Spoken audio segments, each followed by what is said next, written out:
Lou Dobbs interviews Ann Coulter on the Lou Dobbs Show.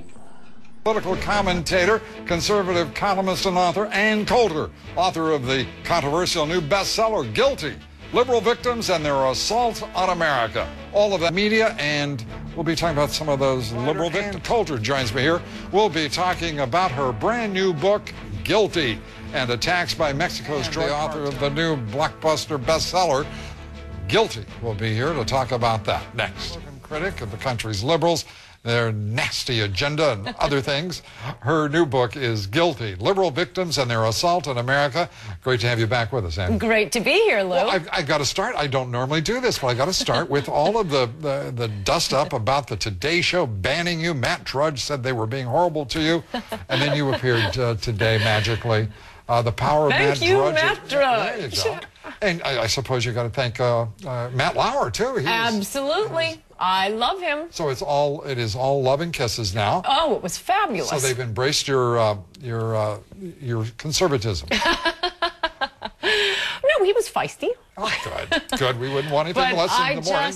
I'm so grateful to them for having me on. I think it was a fabulous interview, and I hope it bumped their ratings up. Well, good deal, and I'll bet you're hoping, too, that it boosted a few book sales. Well, I'm sure it did. I mean, that's why... The Today Show, Good Morning America, and then CBS. I think that's the order of go get the books out in the marketplace. That is both why we care when they seem to be pushing a political agenda, because they're also big and influential, and also why we want to be on their network. All right. Well, that's the reason we want you here, because we want to drive book sales and to see you again and talk about those nasty liberals that you just skewer in your books. Thank you. And almost every word.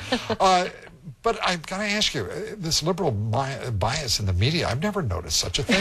What makes you think there's such a thing? Well, I have about 200 pages in this book, maybe more, covering just that. And I must say this last campaign, the 2008 campaign, was a beautiful template.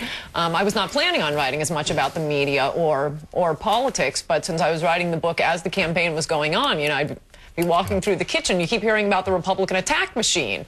I wish we had a Republican attack machine. Well, the Republicans, I mean, the Republicans, do you feel like you are sort of in a way... the only man in the party? Why, yes, I do. Yeah, when one looks, I mean, whatever one thinks of you, whether they're conservative or liberals, and you are without question, the sharpest tongued, sharpest witted conservative out there. Well, thank you. No, and I mean that. One has to certainly admire the energy and the effort you bring to your cause.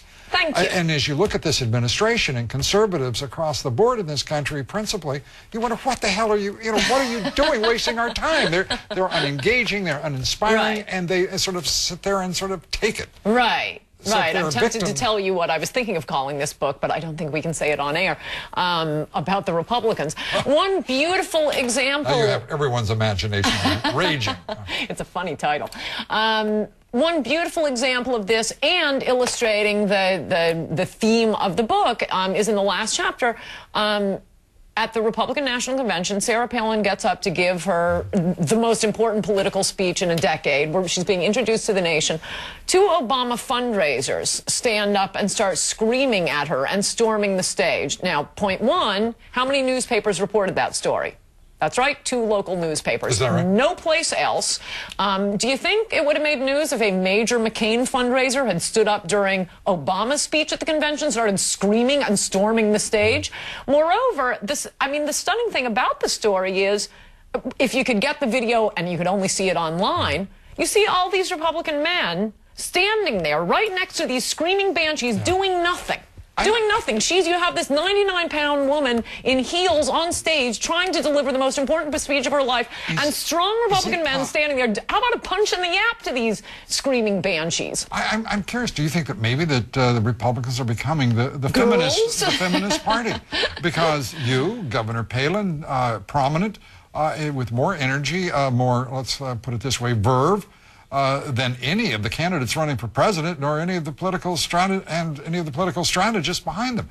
Well, I do note at the end of that section, no wonder we needed a girl to run for vice president with all these Republican men standing around doing nothing. And of course, the two women, the Code Pink, big Obama fundraisers, bundlers, who were then eventually taken out after standing there screaming, they complained that they were victimized. And why do they have to drag two women out of there? We're just two women. Somebody else, it would be like showing up at somebody's party. It would be like somebody walking in here right now. It's your TV show. You don't have someone else coming in and screaming in the middle of your TV show. We were supposed to do that, but we forgot. But it's awfully nice of you to be with us, Ann. The book is Guilty, and may I? Yes. The book is Guilty. Liberal Victims, Their Assault on America is the subtitle. I like that. We are becoming a culture of victims, though. I think both left and right. I know you don't agree with half of that. Right. But it's delightful of you to be here, as always. Ann, thank you so much. Ann Coulter. Thank you. Guilty, another bestseller. Oh, you just got people screaming. You set people off. It's amazing. Still ahead. Senate Majority Leader Harry Reid, he sets people off.